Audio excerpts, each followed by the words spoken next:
요즘 미국이랑 이란 문제로 시끄럽죠? 다들 뉴스로 접하고 계실 텐데요. 그런데 어쩌면 이 전쟁의 진짜 이야기는 우리가 뉴스에서 보는 것과는 전혀 다른 곳에 있을지도 모릅니다. 미사일이 오가는 저 너머에 진짜 승자가 따로 있다는 거죠. 자, 그래서 오늘 던질 질문은 이겁니다. 미국과 이란의 이 충돌이 단순히 두 나라의 싸움이 아니라 사실은 아무도 예상 못한 승자를 만들어낸 거대한 체스 게임이었다면 어떨까요?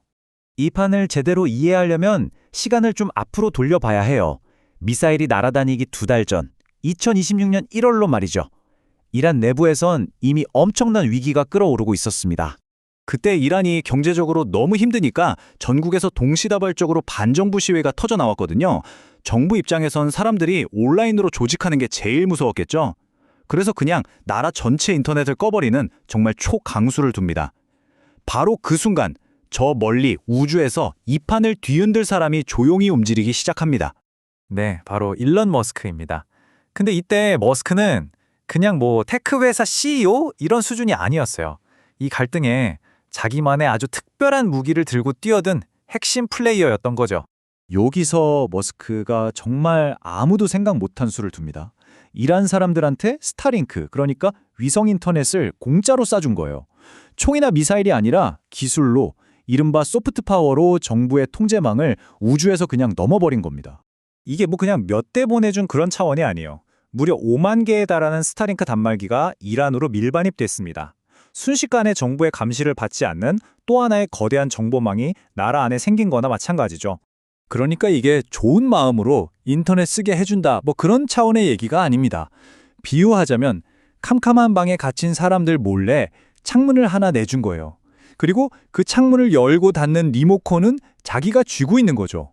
이건 어마어마한 권력의 이동입니다. 한 나라의 정보 흐름을 개인이 쥐락펴락하게 된 거니까요. 그런데 이 모든 게 머스크 혼자 그린 그림이었을까요? 아니죠. 이 거대한 판 위에는 또 다른 플레이어, 바로 미국 정부가 물밑에서 같이 움직이고 있었습니다. 이건 백악관에 직접 확인해준 팩트입니다. 트럼프 대통령과 머스크가 이란 문제로 직접 통화를 했다는 거죠. 이게 뭘 의미하겠어요? 그냥 안부 전화가 아니었다는 겁니다. 국가와 기업 사이에 분명한 교감이 있었다는 강력한 신호죠. 자, 이 순서를 한번 보세요. 그림이 딱 그려지지 않나요? 1월 초 머스크가 스타링크를 켭니다. 1월 말 트럼프랑 통화를 하죠.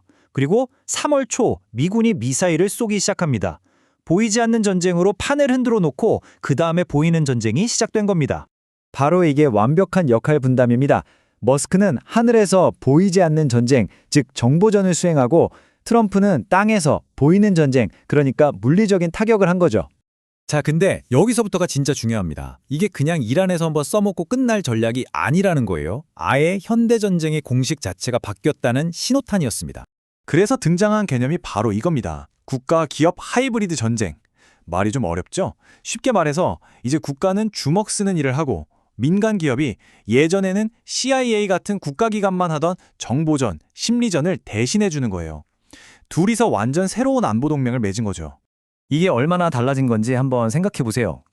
옛날에 냉전 때는 미국 정부가 우리 세금으로 어마어마한 돈을 들여서 소련 같은 적국에 막 라디오 방송 보내고 그랬잖아요. 근데 지금은요, 민간 기업이 자기들 돈 벌려고 띄운 상업위성으로 그 일을 대신해 줍니다. 심지어 그 과정에서 정부랑은 더 끈끈해지고 자기네 글로벌 사업 영향력은 더 키우는 거죠. 완전히 다른 게임이 된 겁니다. 이 거대한 지정학적 체스 게임의 마지막 한 수, 체크메이트는 과연 무엇이었을까요? 맞습니다. 결국은 돈입니다. 이 권력이 어떻게 막대한 돈으로 바뀌는지 한번 보시죠.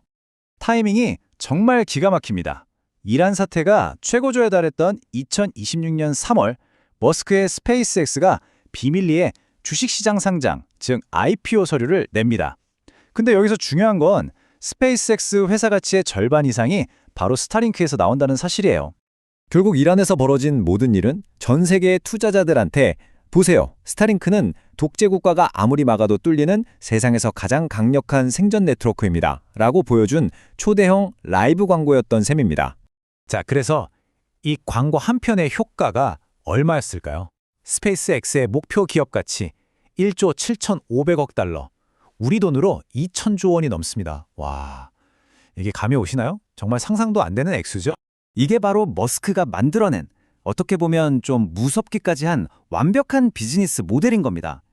세상이 불안정해지고 전쟁과 검열이 심해질수록 역설적으로 자기 회사의 가치는 폭등하는 구조. 이제 기업이 미사일 한 발 없이도 전쟁의 가장 중요한 한 축을 담당하는 시대가 열렸습니다. 그렇다면 다음번에 어딘가에서 분쟁이 터졌을 때 가장 큰 이익을 보는 건 과연 누가 될까요? 이건 우리 모두가 한 번쯤 진지하게 생각해 봐야 할 문제가 아닐까 싶습니다.